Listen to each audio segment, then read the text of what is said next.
Eric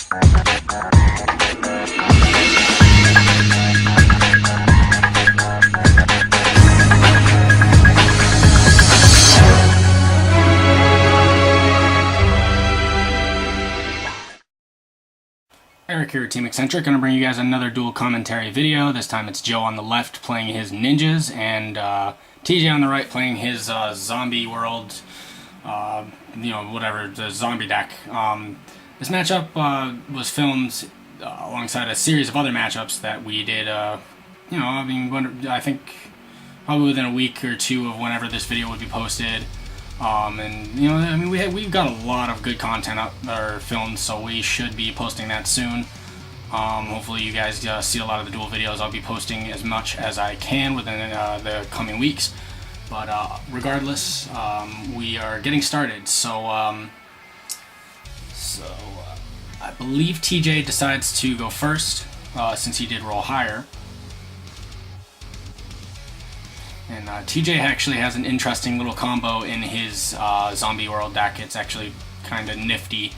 It's actually really, really strong, to be quite honest. So he activates zombie world to start. That's obviously really, really strong to begin with. I mean, zombie world just being the complete and utter linchpin of the zombie deck. He normal summons Shiranui Solitaire, which is basically lone fire for the deck. So he tributes to Solitaire, which allows him to special summon any zombie from his deck. Summons the Unizombie, which is basically a card that allows him, even more access into a lot of the ridiculous combos that zombies can do, especially considering the fact that basically it allows him to, dig into his resource pool, but he uses its effect to target itself and discards the Mizuki. So, and then after that, he special summons the one promo card. I can't remember what it's called exactly, but it does something that has to do with field spells. I believe it might even special summon when you control the field spell. I'm not completely sure, but considering the fact that everything on his field is a zombie and everything in his grave is a zombie, he can literally Mizuki back any card in any monster he summons, which honestly is kind of ridiculous. I mean, Mizuki just, in synergy with the zombie world field spell is just way too strong. So I believe he sends Baldrach, I think. I'm not too sure. But then he links into the Vampire Sucker, which just, considering all his monsters on the field are zombies, given zombie worlds on the field, it just allows him to just access everything he needs in order to, just promote really strong lines of play. So, considering his resources, looking through his grave, I mean, Mizuki just, I believe he has one or two Mizukis in the grave to begin with, which already sets him up for a really strong opening board.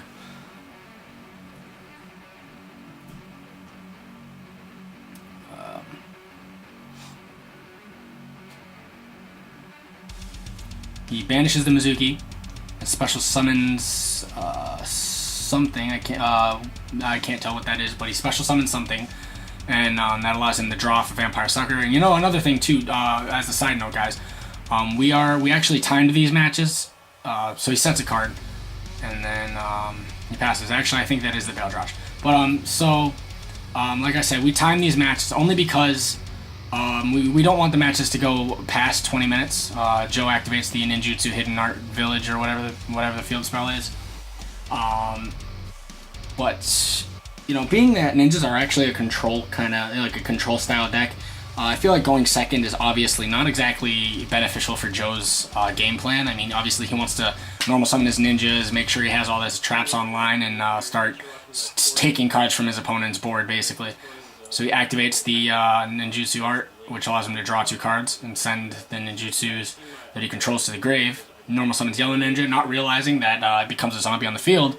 And while this is that little lock that TJ has, he has Rivalry of the Warlords, which basically means that all monsters on both sides of the field are zombies, and you can't summon anything but one monster type. And obviously, ninjas are warriors, so that kind of locks Joe out of a lot of his plays.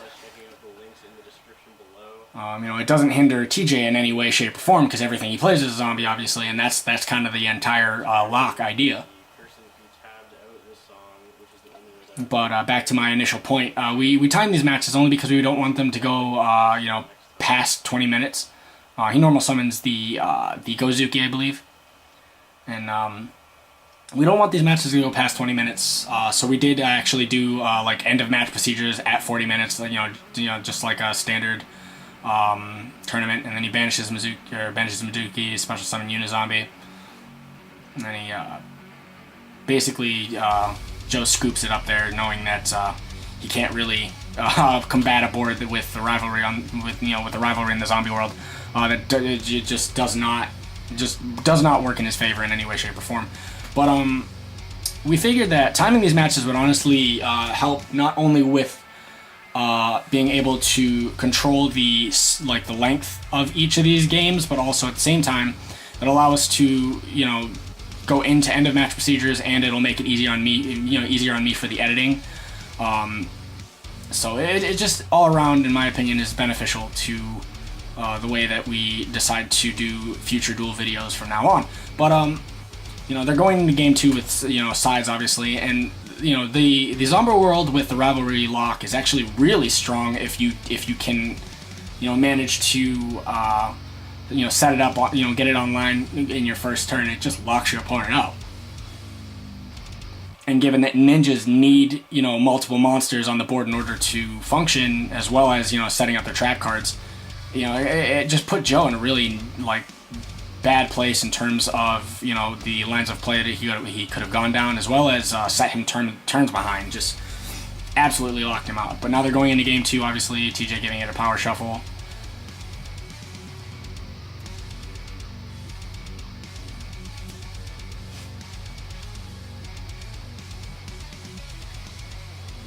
So I believe Joe decides to go first this time, only because obviously, he is playing ninjas and it is a control style deck. So he normal summons the Upstart Golden Ninja, which allows him to discard a trap card to special summon a ninja straight from his deck, I believe. So he special summons Hanzo, which allows him to search the level 8 ninja. I believe it's I can't remember the name of it, but I know it's actually a really decent card. But he link summons into Saizo, the Link monster, and Saizo allows him to search. So he searches the Ninjutsu art notebook. Ninjas actually do have a somewhat of a consistent engine of draw power, just in the fact that Ninjutsu art, the spell card that allows you to destroy Ninjutsu arts on your field. It's not once per turn, and on top of that you play 3 of it, and you just kind of send every Ninjutsu art you control to the grave and draw 2 extra cards. It's never a bad thing. So he activates the Ninjutsu art, allows him to draw 2 cards. You can see that ninjas just dig through their deck for their resources and kind of just try and get as many traps online with at least 1 ninja monster on the board, and just kind of disrupt your opponent. That's the entire playstyle of the deck, and Joe plays it rather well, actually. For considering the plays that he makes. But now it's CJ's turn, so he normal summons the Shiranui Solitaire, tributes it, obviously getting that lone fire effect, summoning the Unizombie.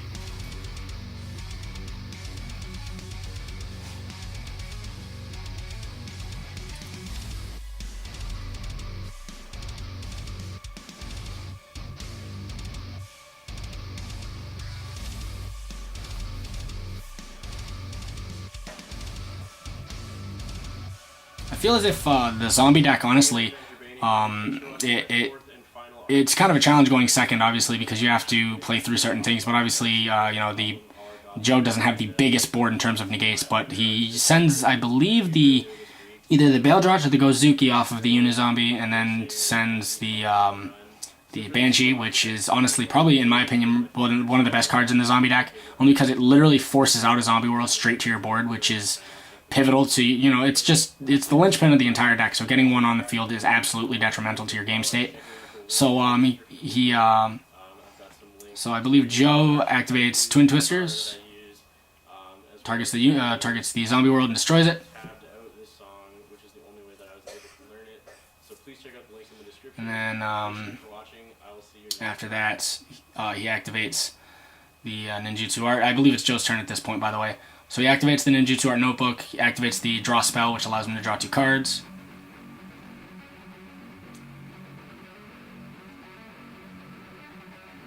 He sets another card, so you see he's just setting a lot of back row, but he attacks over the Unizombie with the Saizo, with 4 back row as well, and now it's TJ's turn. He activates the Zombie World.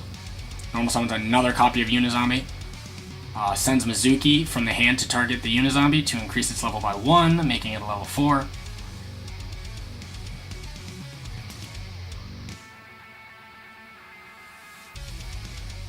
And then after that, I believe he sends the Glow Bloom, which allows him to special summon the Beldrouch, I think. Yep, so he banishes the Glow Bloom, and then he banishes the Mizuki, which allows him another special summon. You can see the zombies just allow themselves to, I mean, obviously come back from the graveyard. I mean, that's kind of the whole theme of the deck, but, so he banishes the Mizuki to special summon the Shiranui Solitaire, and the deck just puts out crazy boards and has really interesting niche little tech, combos that are actually really funny. But now he goes into the Vampire Sucker, and then he attempts to attack. And then Joe activates Storming Mirror Force. That's kind of the meme in our little group, our TeamEccenTrick group is Stormy Boy. You Stormy Boy somebody, and basically it's it's game right there. I mean, just the fact that Storming sends everything back to the hand is actually kind of funny. But now so Joe goes off with his plays. So he sets the Ninjutsu art, activates the third notebook, activates the draw spell again. Sets a card and then activates the Ninjutsu field spell. And he attacks again. He has 5 back row with the field spell and the Saizo. That's actually really strong. So TJ's turn, he just sets 1 and passes. Joe, during that turn, special summons the level 8 ninja. And then TJ scoops it up. So now they're about to go into game 3. As you can see that, as long as ninjas can get their setup, as long as they can get a lot of their trap cards online alongside a ninja monster and the field spell, they can be very oppressive in terms of, what they can do. I mean, just, obviously, in tandem with the Storming Mirror Forces, which in my opinion are actually still really relevant cards, ninjas do have capability to lock people out of their boards and, lock people out of plays and things like that. It's just a matter of knowing how to play the deck. And as well as, I feel like, kind of winning the die roll, because ninjas are a control-based strategy. You do have to kind of win the die roll. It is just the way it is. I mean, that's Yu-Gi-Oh for you. But, ninjas are still a relevant deck, I think. I mean, especially with, their most recent support in Shadows and Valhalla, which I think wasn't the worst set ever. It honestly gave them the cards they needed, in my opinion, to at least kind of play. I mean, ninjas were never really horrendous in my opinion, again, as long as you can get your traps online, but, I mean, just the Link monster, in my opinion, really gives them a new dimension of being able to protect the castle, I guess you could say. That's kind of the whole strategy, is just summon Saizo, set a bunch of traps, protect the castle, basically. So now it's TJ's turn, I believe, because it's game 3, so he decides to go first. He activates the pre-preparation of rights. He's actually playing the Vendreads in this build as well, which is actually interesting. I've seen some builds with Vendreads, but I've never really actually paid attention to them too much, but I know that they can do things. I do know that back when Nightmare Goblin was a thing and things like that, they could do crazy extra link boards just off of a 1 or 1.5, maybe 2 card combo, but I've never really seen the Vendreads actually function in a game, so it's actually interesting to kind of pay attention to it. But now he activates the Vendread Ritual, and he tributes both Mizuki and Banshee, and summons the Revendread Slayer, I believe. And then he normal summons Mizuki, he links 2, summons out the Vampire Sucker. So basically he just used the Revendread Slayer as a material to get into the Vampire Sucker so that he can continue on with his line of play. Obviously, I mean, I find that kind of questionable, but at the same time, I mean, I suppose TJ knows the deck better than I do. I mean, he is the one playing it, so. But so now he linked into the Vampire Sucker, and then he used the Vendread Sturges, I believe it's called, or Striges, I think, which allows him to add back the ritual spell, I think. Banishes the Banshee from Grave, allowing him to activate that Zombie World again. That card is just so oppressive in terms of decks that are deck themes that are based around monster types. Zombie World just absolutely wrecks them. It just ruins face, to be honest. You activate Zombie World and your opponent's going to sit there and kind of cry, basically, because they can't do anything because all their monsters have to be a certain type. That is certainly a thing. For example, it's actually really good against Thunder Dragons if you can get it out turn 1 before they even get the chance to play. But so he activates another ritual spell, which allows him to, I believe, send one to the grave and summon out another ritual monster from the grave. Basically, it's like a ritual version of Monster Reborn.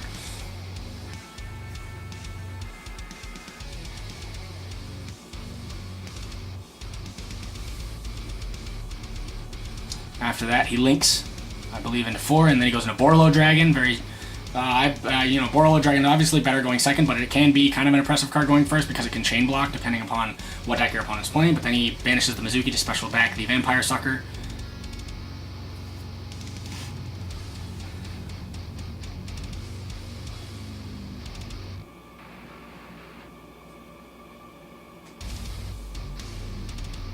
Banishes the Mizuki, special back the Revenge Red Slayer, Monster Reborn. Monster Reborn's the other ritual monster. He actually couldn't have done that, so that's actually a thing. I'll have to make sure he remembers that next time because he didn't properly ritual summon the one monster, but he detaches from the Beatrice that he overlaid into with the 2 ritual monsters, and sends the Banshee. But yeah, I'll have to remind him about that. Minor misplays, things like that. Well, I mean, I wouldn't call it a minor misplay, but he sets another card and passes turn. But he detaches with Beatrice again, sends the Glow Up Bloom. Or he sends the, from what it looks to be the Baildrock instead. He sends the Baildrock directly instead of the Glow Up Bloom. So regardless, some of these, this play technically is at this point accepted game state, so there's nothing Joe can really say about it. But, I mean, it is what it is. So Joe normal summons Yellow Ninja, and then Rivalry of the Warlords gets flipped, and then basically that is, the same lock he was in game 1. So Joe starts setting back row, and just kind of, hopes to survive, I suppose. What's worse is I don't think he drew into any of his mirror forces at this point, which is kind of shitty only because, I mean, TJ has a lot of damage on board and he can steal the Yellow Ninja with Borreload. So he's going into battle, and I believe this would be just about game. I'm not completely sure here, but I think it's just about game. If not, it's well over. I know the Borreload stole the Yellow Ninja, so that's a thing. So, that damage is not dealt. If he would have switched the Beatrice into attack position, it would have been game, however. But he goes into main phase 2, links into the other Vampire Sucker, and then that basically, I believe, passes turn. And then he gets the Baildrock back during Joe's standby phase. And then he gets the draw for the Vampire Sucker effect, because the zombie was special summoned.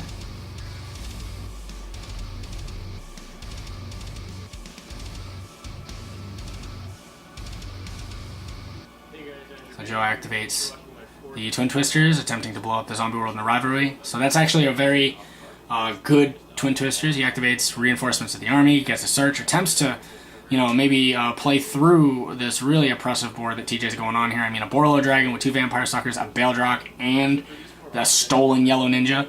And also at the same time, previously, or earlier in the turn, rather, Joe was under the Zombie World Rivalry lock, which is kind of ridiculous if you really think about it. But so Joe adds Yellow Ninja, and then TJ activates Banshee, and activates the 3rd Zombie World from the deck. This is kind of ridiculous. Or 2nd Zombie World, I believe. So Joe normal summons Yellow Ninja.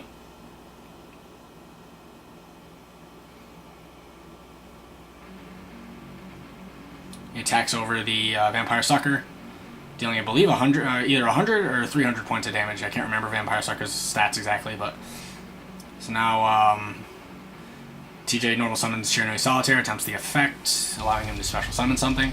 Special summons Unizombie. Unizombie effect targets something, send the Mizuki, and then after that, that's game. Or he actually, no, he... Oh, no, he's Borolo send the Yellow Ninja back to the grave, and then after that, Joe called the Lahanade back, and then after that, he goes into Shiranui, is that Shogun Saga, I believe it is? It's either Shogun Saga or... Yeah, it's the big one, I know that, it's the level 8. It's at 5,500 attack because it gains half the attack points of I think the zombies it used or that it banished or something like that. So it's at 5,500, and then he attacks over the Yellow Ninja, leaving Joe at well below 2,000 life points. I know that much. And after that, Shogun Saga attacks over the other Yellow Ninja, and that's game. So this game, honestly, I feel like had Joe won the die roll as well as had the correct outs for the zombie worlds, it probably would have been well different, as well as the fact that TJ did summon off that one ritual monster without properly ritual summoning it first from the grave. So that's one thing I will have to remind him on it. But, you know, I mean, everybody makes a misplay here and there. It happens. You know, Yu-Gi-Oh! Players are not perfect, especially on TeamEccenTrick. It is what it is. But that's it, guys. So Eric here at TeamEccenTrick, and I'll be posting some other duel videos soon. Other than that, Eric here, and I'm signing out. Rate and subscribe, leave your comments and ideas in the comments section below, and don't hesitate to give us respectful suggestions on content you want to see. Eric on behalf of the team saying take care, and TeamEccenTrick out.